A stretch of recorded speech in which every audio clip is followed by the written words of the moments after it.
1 મિનિટનો કુકિંગ મંત્ર. મેથીની સુકવણી જો પરફેક્ટ કરવી હોય તો કઈ રીતે કરવાની છે? તો સૌથી પહેલાં તો મેથીની પસંદગી કઈ રીતે કરવાની, એટલે કે મેથી અત્યારે મોટા પાનની આવે છે, તો એ મોટા પાનની મેથી લેવાની છે અને એ મોટા પાનની જે મેથી છે એના પાન ચૂંટી લેવાના છે અને એને ધોઈ લેવાની છે.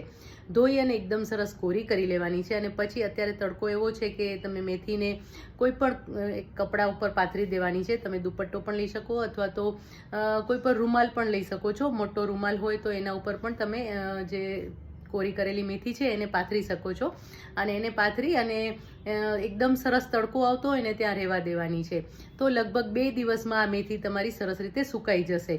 અને જ્યારે સુકાઈ જાય એટલે 1 દિવસ પછી તમે જ્યારે એને ઘરમાં લો, બારે તડકામાં, ગેલેરીમાં અથવા તો તમે છત ઉપર મૂકી શકો છો.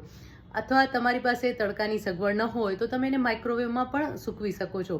તો માઇક્રોવેવમાં સુકવવા માટે એના જે પાંદડા આપણે કોરા કર્યા હતા, ભીના ધોઈને કોરા કરેલા જે પાંદડા હોય એને જે માઇક્રોવેવની પ્લેટ હોય એના ઉપર ફેલાવી દેવાના છે અને પછી 1 મિનિટ માટે માઇક્રો કરી લેવાનું છે. 1 મિનિટ માઇક્રો કર્યા પછી ખોલી માઇક્રોવેવને અને ફરીથી એના ઉપર હાથ ફરાવી દેવાનો છે અને ફરીથી એને 1 મિનિટ માટે માઇક્રો કરવાનું છે.